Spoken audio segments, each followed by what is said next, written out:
اول خو ټول اوریدونکو ته زه یو خاص تحفه چې د هغه ورکومه د ځانه سره نوټ کړي.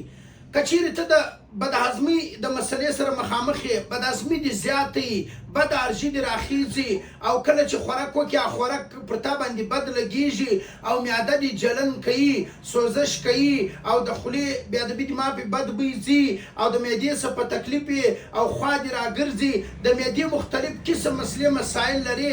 د دې دپاره بهترینه فارموله، بهترینه تحفه چې کومه ده هغه زه درښامه، د ځانه سره نوټ کړه. کورنۍ فارموله ده، لاسي فارموله ده، دیسي فارموله ده. انشاءالله ټوله زندګي به بیا و ماته دعاوې کوي که الله ته منظوره وله. دغه یو ډوبۍ راکړه، دغه دا ډوبۍ را ښه نسخه د ځانه سره نوټ کړي.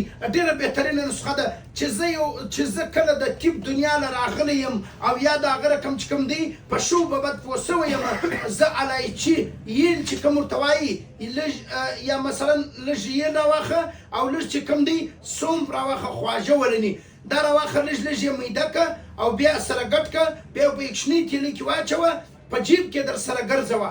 هر وخت چې خوراک کوې د خوراک کسه د مخه یا باد کې، او دغه رقم اکثریت د خوراک کسه باد کې چې دې دا استعمالوه، بیا به دې د خولې بد بوی هم نه ځي، بیا به دې هضمي نظام هم سټي، بیا به دې د معدې جلن او سوزش چې کوم دی هغه به هم سټي. انشاءالله بیا به ماته دعاوې کوي. او دغه رقم معلومات پاکستاني جامع اینډ هربل سنټر کې ستاسو دپاره ستاسو ورور ستاسو خادم ستاسو معالج بهترینه مرچ کومه د معدې کپه جوړه کړې ده.